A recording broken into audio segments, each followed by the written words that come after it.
Okay, thank you all for being here tonight. And thank you, Mary, for joining us. We're so excited to have you here. Before we start, I just want to ask everyone to make sure that you stay on mute while Mary is reading. But please feel free to write any questions you may have in the chat at any time, as Mary will answer questions towards the end of the evening. This event tonight is funded in part by poets and writers with public funds from the New York State Council on the Arts with support of Governor Cuomo and the New York State Legislature. So a little bit about Mary, if you don't already know. Mary Gilliland is originally from Philadelphia. After college, she apprenticed to Gary Snyder in the Sierra foothills, where she studied Buddhism. She is the author of 2 books of poetry, Gathering Fire and The Ruined Walled Castle Garden, which you can find copies of here at Odyssey Bookstore. Beyond that, she is the recipient of the Stanley Kunitz Fellowship at the Fine Arts Work Center in Provincetown, a Cornell University Council for the Arts faculty grant, and was a featured poet at the Al Jazeera International Film Festival. Here in Ithaca, she prevented the asphalt paving of the South Hill Recreation Trail, engineered several outdoor labyrinths, and was a founding board member of Light on the Hill, the wondrous non-denominational retreat center in New York's Finger Lakes region. So, Mary, I'm going to turn it over to you. Right. All right. Thank you very much, Annie. And I want to thank Poets and Writers again, and also Odyssey Bookstore in Ithaca, New York. It's a wonderful store. I'm right here at this moment. And all my readers. I also want to thank this book's editor, Bertha Rogers, and Bright Hill Press that awarded me the contest publication. As Annie said, during the reading, please type in any comments, questions, or requests, and she'll be managing this. I also want to say that this poetry collection made the shortlist for SPD recommended books. And please take this information to your nearest librarian. They can order the book from small press distributors. And there's info about that and a purchase button for librarians on my website. Also on my website, which is marygilliland.com, you can sign up to receive my occasional newsletter. So now I feel like almost like Peter Falk in that movie Wings of Desire. I can't see you, but I know you're there.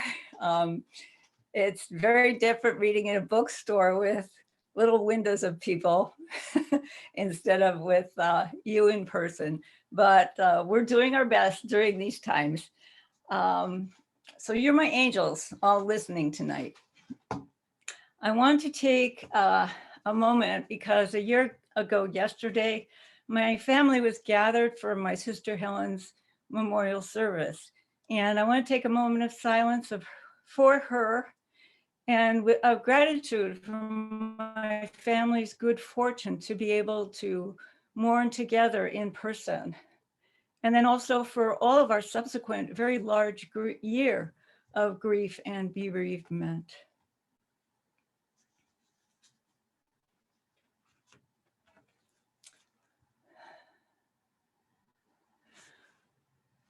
A ruined walled castle garden is what I see as a present location of Western civilization.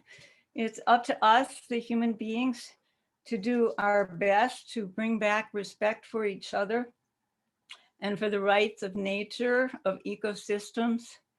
This collection of poetry is largely about suffering. The Buddha's first noble truth is the truth of suffering being part of our life. Many of the poems explore the sufferings of the earth and its creatures.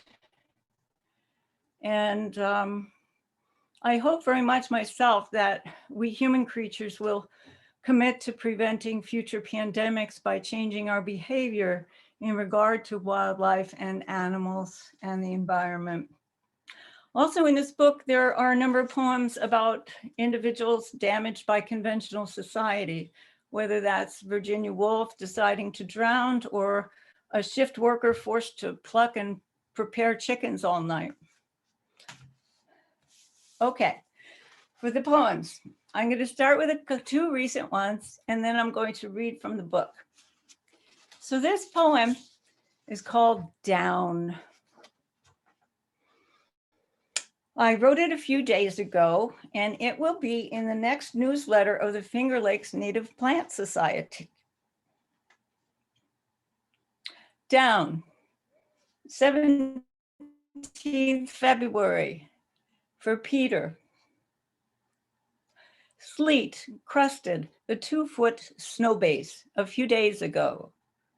As he stands in the high boots of his mind's awareness, breathing a new day, oddly colored flakes come to rest, too large for snow, sooty wisps or clumps.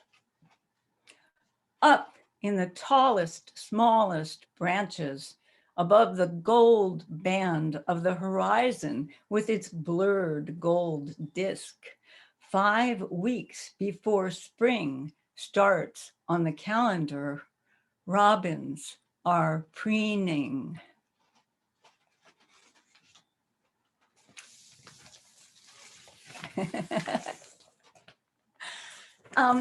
The next poem was just published in, let's see if you can see this.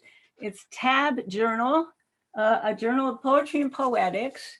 It's out in Southern California. And every year they have an annual print issue. For those of you who like very short poems in a very large,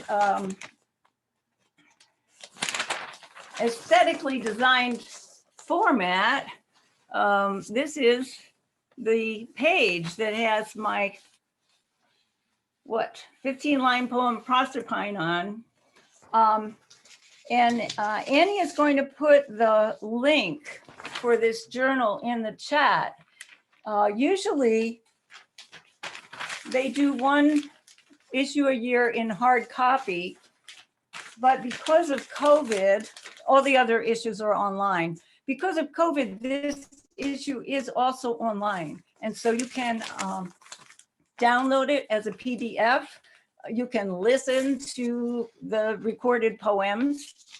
And you can also tell any librarians or teachers, or if you're a librarian or teacher yourself and you'd like to request copies of this issue, the editor is making them available for free. You go through the Tab website. This poem is called Proserpine. Proserpine is the Roman name for Persephone, who is the Cora, who presages springtime. And this speaker of the poem has such an attitude that she demanded that I use her Roman name instead of the Greek. Proserpine. I fell in with a man from a small country. He stopped on a rainy lane and asked, did I want a ride? My mother told me always to follow my feet, but the fumes that day overpowered my nose. He bit me hard, then nubbed at my love pearl. Red seeds fell from the wound. He says, I ate them. He offered me board if I paid for room among bloodless artistes and ivory heroes by charging his battery 1 or 2 shocks. Time passed and faded. There's a beauty in that. He took up his helmet. I saw he was sightless. I said, let's let it rip. Soot fell about us. Once I'd signed his note that hell could not be improved on, he set me loose for the summer. He'd have slipped me into his wallet if I'd fit.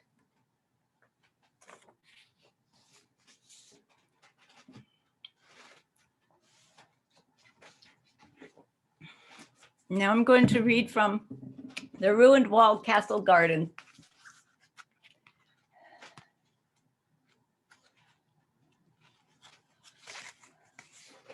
The collection starts with The Old Man Brought Home. And I have received many speculations and questions about this poem. And a short answer would be that the poem transforms the experience with living with my own father, who was alcoholic, manic depressive. But any short answer about poem topics limits a poem. Actually, I think suppresses the poem. And so as I read this and other poems, I'd like to ask you to think of them as phyllo dough. There are lots of layers. The old man brought home.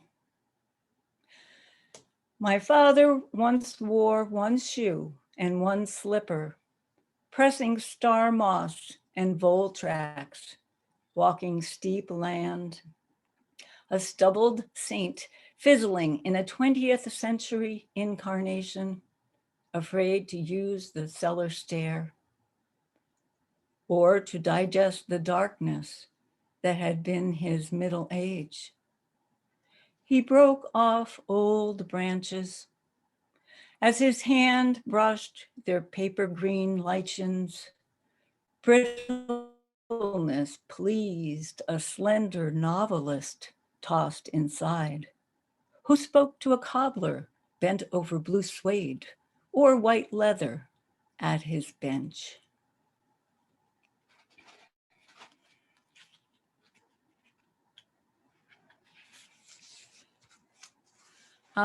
Those of you who are already getting my newsletter know that the last one I wrote about living in the United States of war, living in a nation state that was established by war, expanded by genocidal war, grown rich on the war that was slavery, the only country in the world that has forts in all these other countries. And in that newsletter, I sent the entirety of this poem as part of it. And so I wanted to read it out loud tonight. Two of the phrases in this poem is called occupied. Two of the phrases were original names for Baghdad. And those phrases are city of peace and gate of the gods. Occupied. Bruised ribs, raked shins in the search for a sweet grape among dry vines. Endlessly back and forth, reading maps, reading the legends. City of peace, gate of the gods.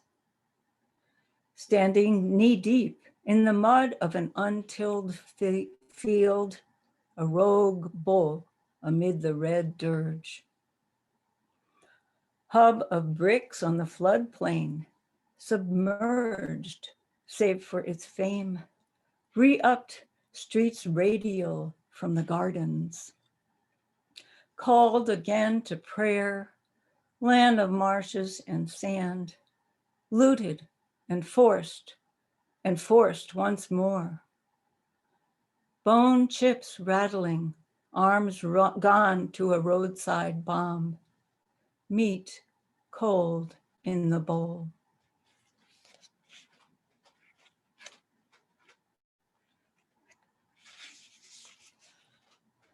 No. So those of you who've read the book know that I spend a great deal of my time with imaginary people. And even historical figures like Lizzie Borden or Nikola Tesla become a bit imaginary in this collection. I'm going to read the poem that's in the center of the book. It's a long poem, and there's a lot of backstories to it, which I'm going to skip. The title of the poem is Pat Euphoria, and that is the name of the character whose story this is. It was percolating for many, many years. in many, many forms. I remember Adrienne Rich giggling one time. I told her I was writing a poem about a character named Pat Euphoria. And then there's an epigraph after the Scottish National Gallery exhibit of Lee Miller's opus. And I have that there because the words developed a lot when I saw the work and I learned the life of this forgotten 20th century photographer. Lee Miller was one of the greatest photojournalists of World War II. And at the age of 40, she traded in her talent for alcohol. But it's not a biographical poem about her. It's kind of an every woman poem about a woman who persists in thinking the world is her way, despite daily atrocities of misogyny. The poem begins with the narrator in a single car crash, an accident, and life flashes before her eyes, sensations, dreams, relationships. It's a sequence of 9 parts, and you can listen to it. I'll take a breath between each part. You can actually listen to it as a sequence of related poems or different poems, or you might also think of it as a novel with most of the words removed.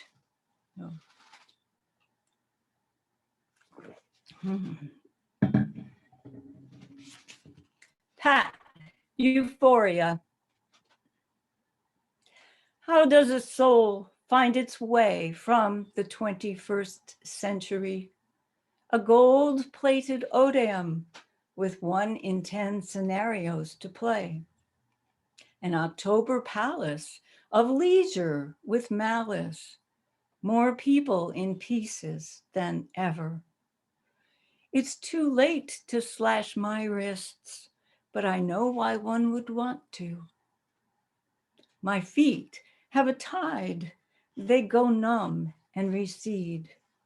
How straightforward the past, a land of carriages and working farms, as though murder skulked then only in high places.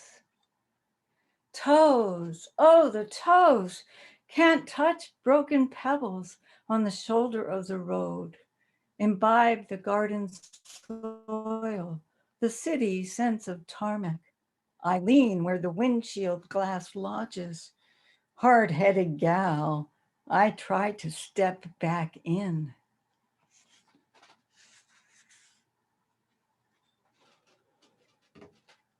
If I could weight the rim of my boot, wear down the heel, crush the day's messages, cracks in the sidewalk.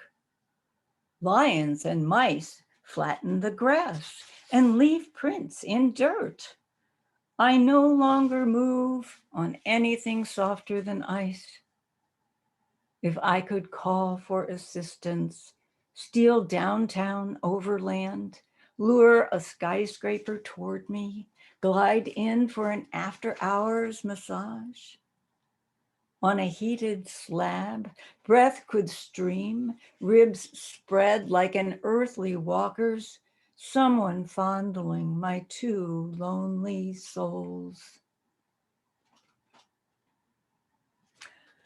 My ex remains a green man in the compost, round dome gleaming, wire rims licked with grizzled curls. His cellar is well stocked. Vials I once would have traded a right arm for are his discards. I sight him passing in a fast car, slamming to a stop. Brown bags wrinkle on the bucket seat, the stripped corn cobs, potato peels of youth. Heart, I implore, after years of resentment, would you say we have somewhat in common? Though I grew more like the owl, mother of the birds, than like his peacock, I could take on my own excess without the flesh's fear of being ridiculed or touched, and say, kindness itself would be enough.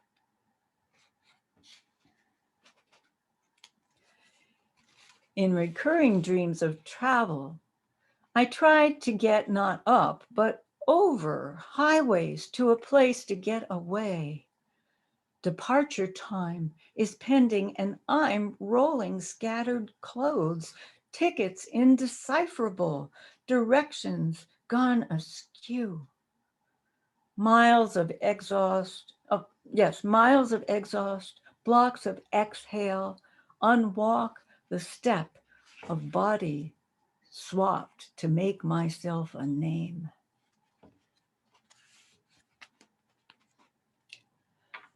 There wasn't sweat to speak of, fingers hooked on 10-pound weights.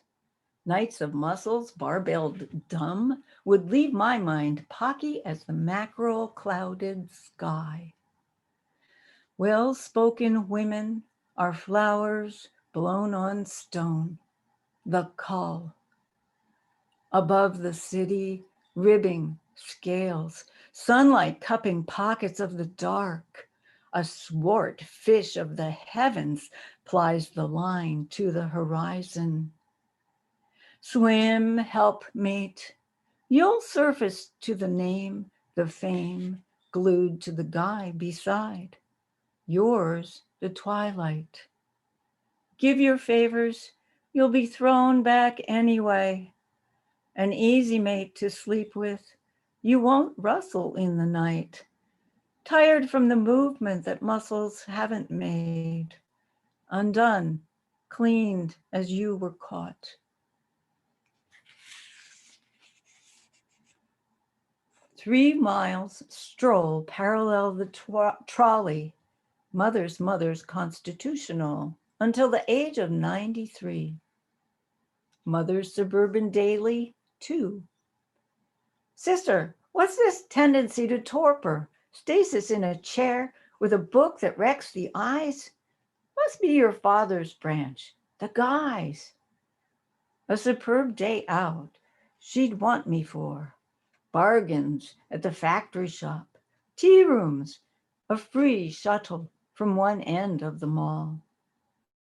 What I wanted, native trees, otters denned in riverbank, ospreys free to breed, brood, hatch, grazing that increases wildflowers. What I wanted, water bowl, mountain hare, Atlantic salmon, pillwort, sticky catch fly.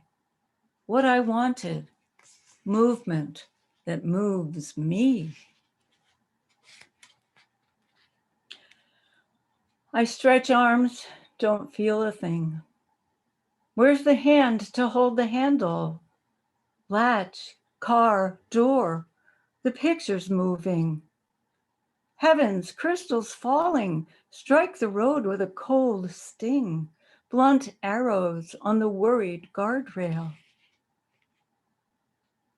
Death's a starter. The body a transparency, life vaults with the urge and sea of a first kiss. Then all anyone becomes, song passed to another. Seek buds and find flowers. Complete both sections of the form.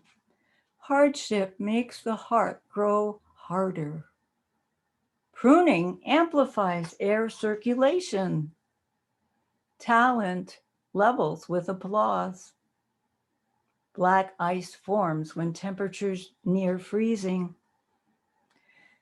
Seedlings harden off with time. Take one giant step, 3 baby steps. Fasten safety belt, adjust rear view. The chance pass at entrance, cameo, or roll on fleet, or wall, or easy dots the declamations. Naivete averts sophistication. Turn wheel in direction of the skid. Step light, step back, step out.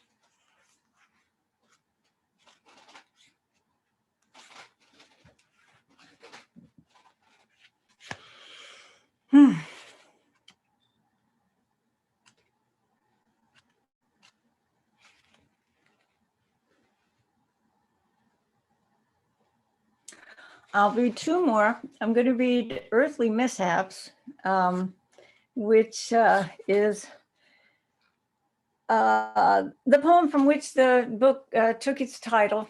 And this started over in Scotland, where I've had a couple of poetry residencies.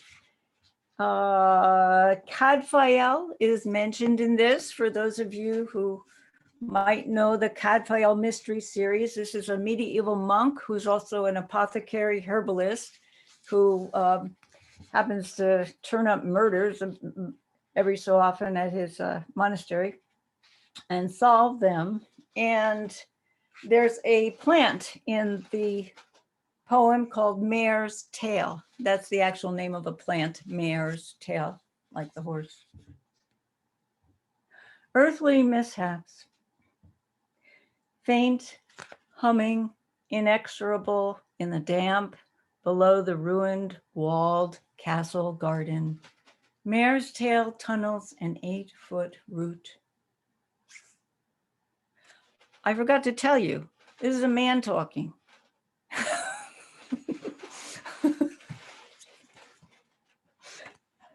Faint, humming, inexorable in the damp, below the ruined, walled castle garden. Mare's tail tunnels an 8-foot root. Sly boots, I've spaded the circle, reached to my elbow. Still the plant breaks. As Eve brought a man his labor, it will multiply tenfold. I shop for survival, a sprayer to level pride, melancholy, and unwanted shoots. The canister is lowered from its shelf, bagged in plastic. The till rings. Keys in hand, I see the car park as a horse-tracked swale where Cadfael leads his roan, saddlebagged with an apothecary box. Medieval herbicide? As he stumps through mud, the monk's brass scale tips.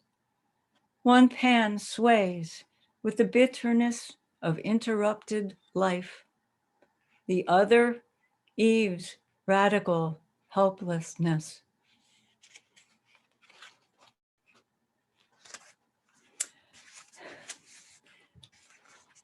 This last one, Annie requested that I read, and I'm very glad about that.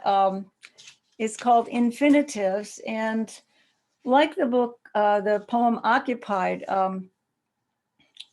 this poem began while I was teaching at Cornell Medicine over in Qatar, and Tehran was due north, and some of our students were from Baghdad, and so infinitives. To admit, fields are on fire, oil fields, though we do not yet see them burning. To remember our grandparents sweltered each summer, waiting for the streetcar for nightfall. To irrigate loosened earth with native water. To bail out the seed banks, to chew our food. To call the bluff of the brand name the marketing genius. To digest resources burnt to a crisp threshold. To savor our craving, to satiation. To be free of litter strewn beyond us, steering through the Hesperides, sacred groves, blessed isles, past the ghost of a man on the moon's new frontier. Our course set for the destitute sunset. Okay. So, yeah. So we would like to hear from you all. I want to thank you all for listening, and being where you are. And I'm so glad to see people from everywhere, all over. North, south, west. Thank you so much, Mary. That was just wonderful. So beautiful to hear you read. It looks like we've got a couple questions coming in. Great. The first one is from Janet McFadden, who asked you to talk a little bit about Eve's radical helplessness. Oh. Radical in the sense of mathematics, honestly, the root. I should tell you all that mathematics was really my first language, which I loved and excelled. And I love form and I love pattern. Maybe this is talking about Eve. I don't know yet. I do know that I'm with Mark Rothko, who, when everybody said, oh, the color, you must think so much about the color in your painting, he said, no, it's the form. It's the form. And I find that's when, you know, the words are what starts a poem. When I wrote a poem about Lizzie Borden in here, I didn't know it was going to be a poem about Lizzie Borden. It was sounds and it was phrases. The ending of that poem took a number of years, actually, because I knew, say you're Eve, right? And you can have this or you can have that, but you can't have both. But you've been created as a human being. And so you want both. And whichever choice you make, it's not going to be everything, you know? And so when I was thinking about really her helplessness, and it's the helplessness that we feel with temptation, with longing for wisdom, because she knew, you know, that tree was growing things, you know, you could be as gods, you could know what's what, okay? And so radical seemed to me really important, because radicals it has to do with the root of things.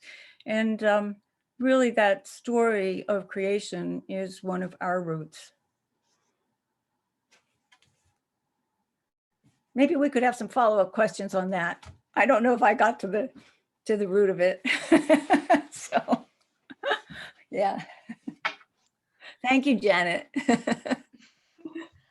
Well, I had a question, which we talked about a little bit before you started reading, but you do write about these different figures, whether historical or religious, you know, Lizzie Borden, Tesla. And my question to you is, do you see them tied together in some way? Is there something about them that made you want to put them in this collection? Okay, so I'll just talk about a little bit how I write, because I'm largely an autodidact. I have so little formal schooling in poetry. And so when I write, I'm totally in this poem that I'm writing. It's not as though I'm going to have a blue period and paint, you know, all of that or whatever, or choose, you know, a particular theme and explore it from all these different angles. And so with, what was your question? I was asking about like the different characters you kind of have, if you saw any like similarities between them, Okay. connections between them. So this is the thing. If you write this way, that here's this totally involving poem, you know, and you have this totally involving poem, and you have maybe 140 of these that have all developed separately and individually, and each time took your complete attention, then how do you make a collection? Because especially nowadays, like actually when I was in grade school, I believe poets would just, you know, put together X number of their poems and that would be published as a book. But nowadays people are looking for arcs and narratives and, you know, sort of all these requirements so that you can get it into a one sentence marketing thing, you know. So when I was thinking of putting this collection, and I felt that that long poem, it was sort of a risk for me to put it in this, I think, but I really wanted to, because I wanted to have, I want it to be, in a great sense, you know, it's about the environment, but it's also about people. And because there are three very well-known people, um, one of whom I speak as, Nikola Tesla, somebody, um, I wanted to have other people. Oh, and there's a fourth known person, but not many people know about her. She's Emma Meal, who was swept in and out by one of the worst hurricanes that ever hit New Orleans. And so one of the ways I put together this sequence of poems and tried to balance it was by having anonymous people, shall we call them, and historical figures, you know, to put together. Yeah.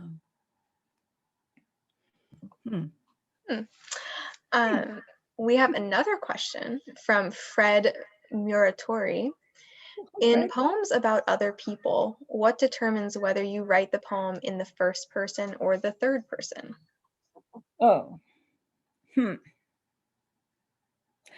it's one of these sort of anonymous other people, and I can just give you like little cameos, like this down and out woman standing outside a bar, you know, it's like, I don't know who it is for the longest time.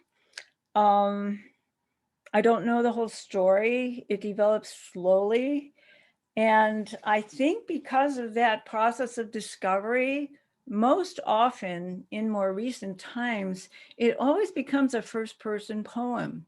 I'm really feeling like this gardener in Earthly Mishaps. I mean, I'm feeling him. I mean, I have had experiences like his. I do garden. I do know what weeds can do to the body and the mind. But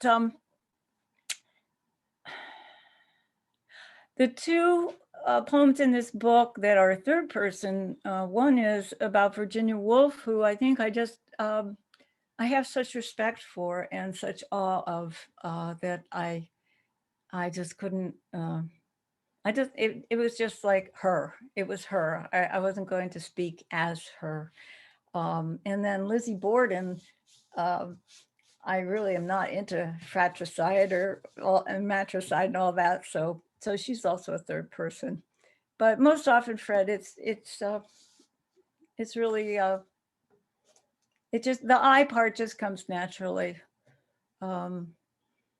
Maybe as I'm more at home with myself too. You know, one of the longer poems in this book is about a woman who models, and I speak as I, and none of the experiences she has were my experiences, but in my life, I have done quite a bit of modeling for artists, you know, and so it was easy to just say I, and she became a person I. I see my brother John there. He's looking for coupons. What are you doing, John?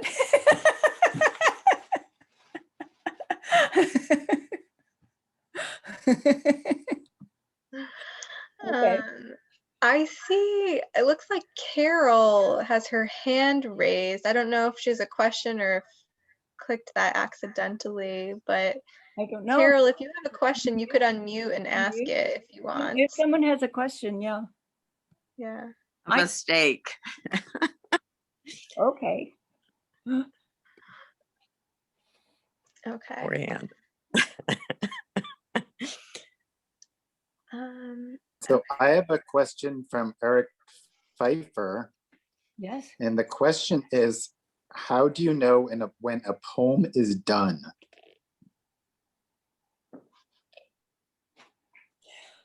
I know when a poem is done many, many times.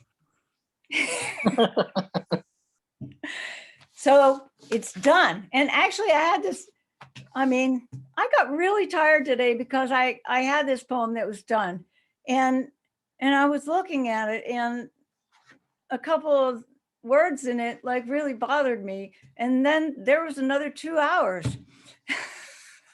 But now it's done. I think if I can, I long ago.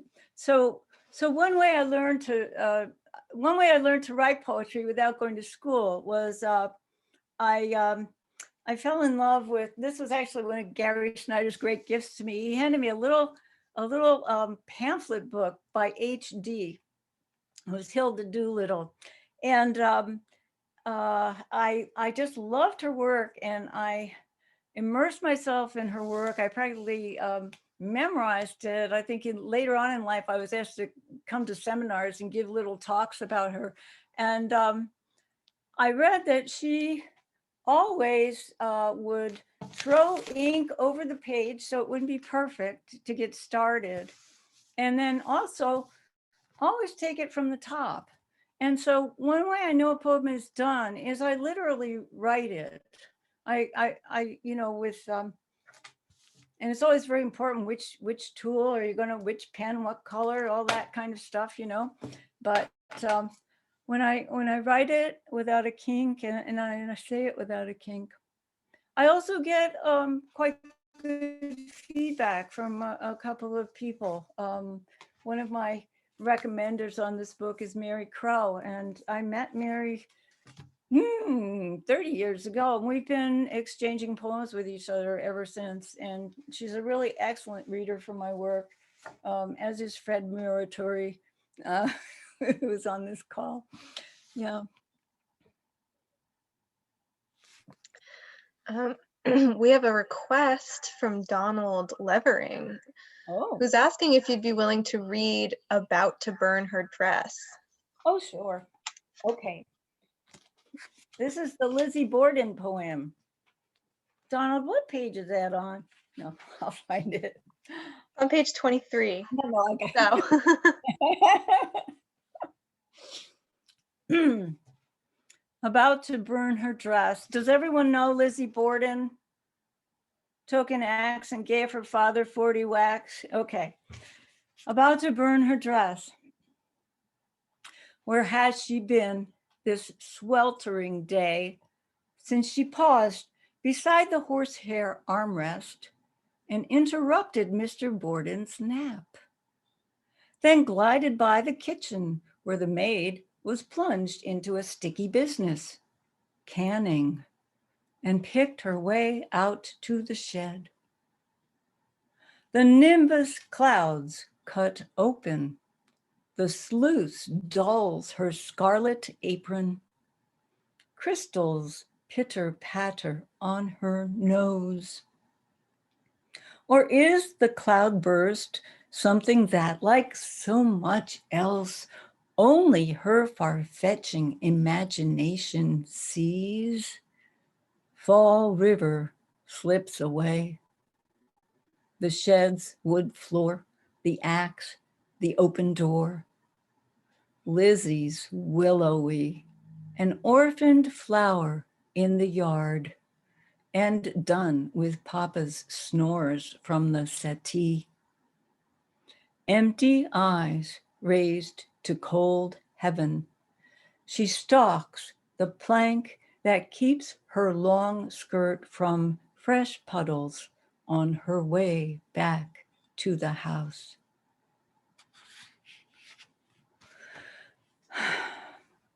Thank you, Mary. Thank you. Okay. Another question I kind of have is, have you always written poetry, or is it something you discovered like later on when you were an adult, or was it something you've just kind of always done? I always did it, but I was stopped doing it several times in my life. I mean, when I say I always did it, I did it.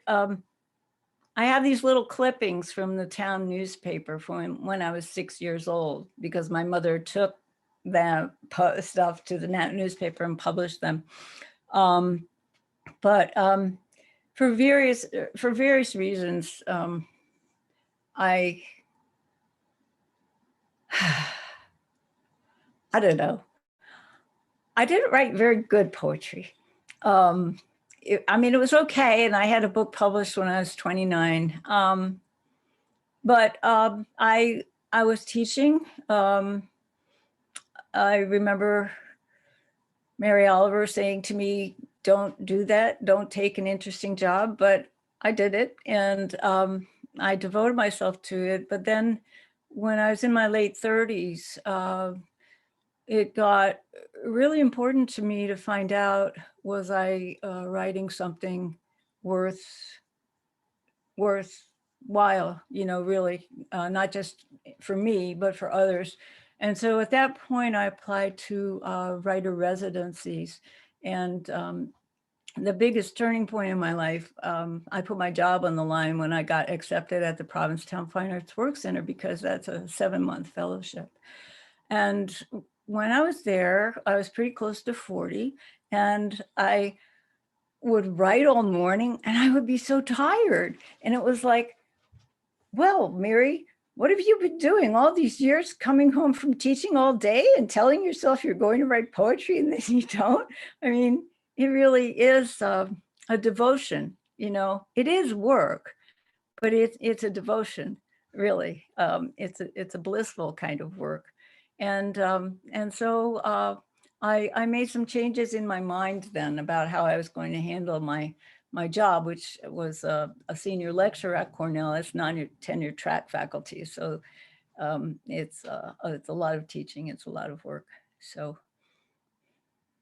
yeah, but I knew what came first.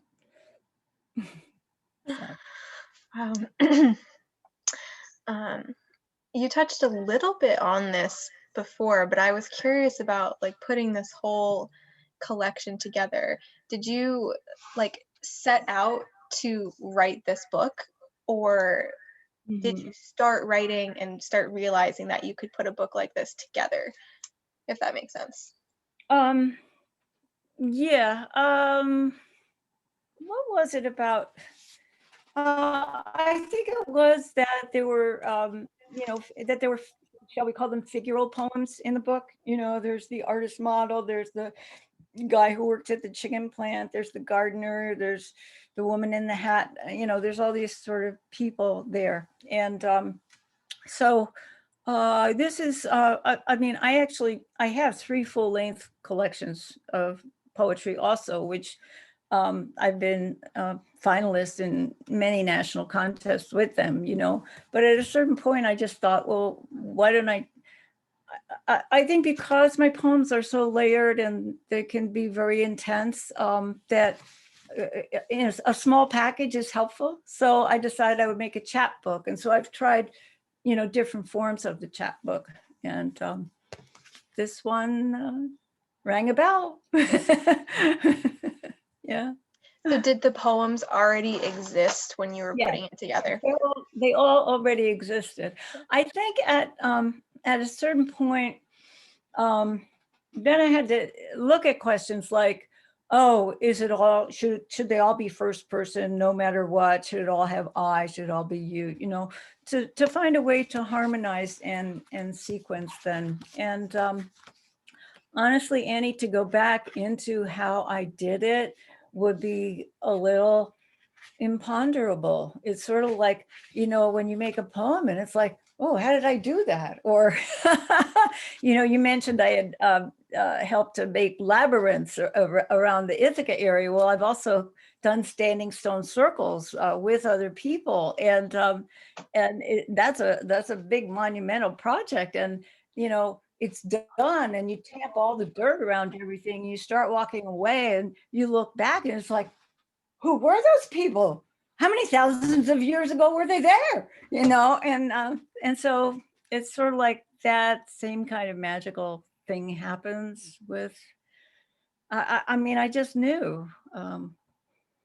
Yeah. I think that makes sense. Yeah.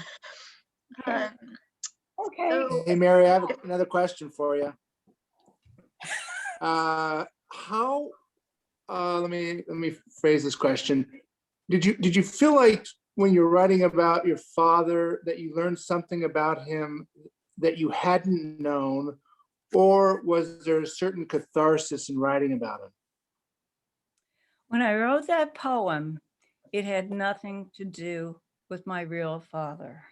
Ah, Really. I was following images and I was following sort of the strange turns the poem would take. And then when the poem was done, then I can look at it and I can say, you know, someone who's mentally ill could wear one shoe and one slipper. Of course, someone mentally healthy could do that too, you know, but you know, and could have various and you know, it's like, what do you do with the experiences of suffering in your own life? You know, I mean, you can state them, you can talk about them directly, or you can transform them, which I think is something poetry does. And I'm not talking therapy. I don't go for poetry therapy, you know, but real transformation. So. But I do not, Eric, I would just say, I do not sit down intending to write about X topic. I can. I once sat at a table and as a benefit for people, people would give money and tell me what they want me to write a little poem about, and I would do it, you know. But when I sit down myself or stand up, I'm often standing up to write. It's very seldom the topical will start out first, you know. It's more following these phrases that then start finding each other and cohering together and pointing in different directions. So, you know, that's interesting, because it's the first time I've ever heard you say that, and I've listened to many of your poems, and that actually helps a lot in a way to understand the poems. Does that make sense? Because I think most people approach a poem, well, I shouldn't say this, at least the way I approach a poem is this is the way I approach my writing, right? Is that I have an idea and I want to explore that idea. And so I think I tend to read that way as opposed to, right? As opposed to a sound, a sentence, and leading to something else. That's a very different way of composing something. Yeah. Almost like music. It is like music. It's like Mahler.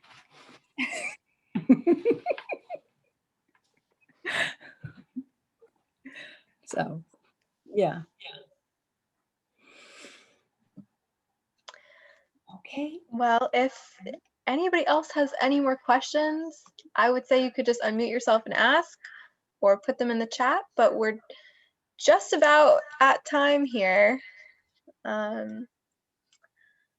So I'll just say thank you again, Mary, for being here. This is just so lovely to hear you read. I read your book twice, and it's just great to hear like your voice with it. So thank you. And thank you all for coming and joining us tonight. See you next time. Okay. Bye.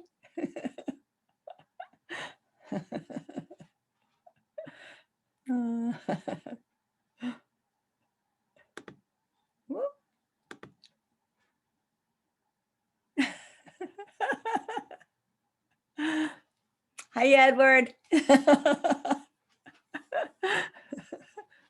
Hi, Anna. Hi, Susan. Hi, Nancy. Ingrid, Sally. It was a very good reading. Thank you. Thank you. It was really Carried all the way across the so many poets. Huh?